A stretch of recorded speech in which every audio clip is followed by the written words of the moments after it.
For this, we're going to look at 3 finishes from the top of the cross-side position.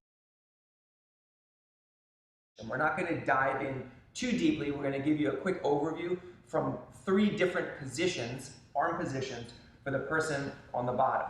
So when we're in the top position here, a couple of details from the cross side. We want to make sure that our knees are not too far away. We like to bring our knees in tight. One knee is by our partner's hip, the other one up by the line of the shoulder. We have a cross-face arm. Rotate me, please. We have a cross-face arm. That's the arm that goes under our partner's head so that the bicep serves and to prevent them from turning their chin into us, right? Our second arm is the underhook arm. This is the arm that goes underneath our partner's arm. We lock our hands palm to palm. And a mistake that I see beginners make a lot is keeping the head up here. I'm doing that in order to be able to talk to you and demo, but actually when we're working here, we like to have our head by our hands. This helps to control our partner a little bit better and reduce the amount of space that they have to be able to use their arms, okay? So that's our initial starting place. Our arms can be in one of a few positions.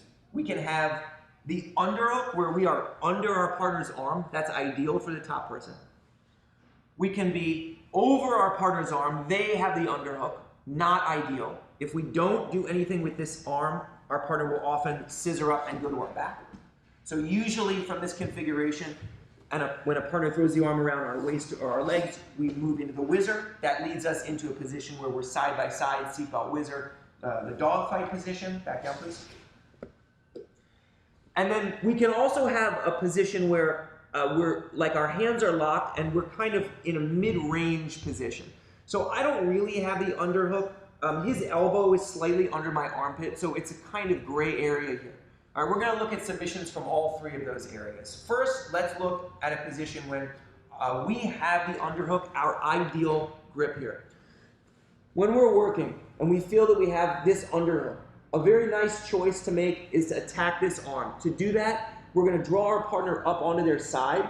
We're going to shrink our body back, put our weight down, and we're going to take our elbow from being on top to being underneath our partner's arm. So initially our arm is on our partner's back. We're going to drop it down to the inside position. We're going to keep this arm controlled by putting our chest over it. Then we have we're wedging this arm between our chest and our wrist. We're going to keep our head low. And now from here, we're going to walk around the corner. We're going to keep our knees initially are on the floor. We're going to take them off so that we can walk to a position much like north-south here. Notice again that the weight is still on our partner. Knees are off the floor. When we're ready to make our transition into the arm lock, we're going to turn our body. Now, very important here, we see people do this all the time. Rotate with me, please. Where as in the issue with the head, people come up here and create a lot of space. And when they do that, their partner escapes. It's so important that you keep your head low the whole time. As you prop your body up here and you walk your leg forward, you still keep your hips very low. When we're ready, we tilt the knees together, and now when we land, we have the knees pinched. You're initially in this half juji, okay? One leg over, one leg back. We'll tilt slightly to the side, free the leg, gather up our partner's arm here, and now we're ready to retract and actually extend and take our partner's arm out into the arm lock. Okay, so that's a situation where we have the underhook back down. Now we're in a situation where our partner has the underhook. When he has the underhook, as we mentioned, we need to have the whizzer. This is an ideal time to start looking for the inverted katagatame, also known as the darts. We're going to take our body. So right now, his arm is like a little high for me. So I'm going to dip my shoulder and reach until I can place the hand here behind his neck. We want to gather our partner's head. His main defense is to straighten his head out and start to bridge. This brings that head very far away. So as soon as this arm goes through, we're going to place our elbow or our tricep against our partner's head. When he goes to bridge away now, we're in the ideal position to be able to lock. We put our chin over our hands. Now from here, we're ready to sit through, capture our partner's leg, and we have a very strong submission from here. We'll show that one more time. Your partner goes to turn up. You're going to wrap here. We elongate the arm, cover, and lock. When we're ready to go, his arm, ideally on the inside, if his arm stays here, we can still finish.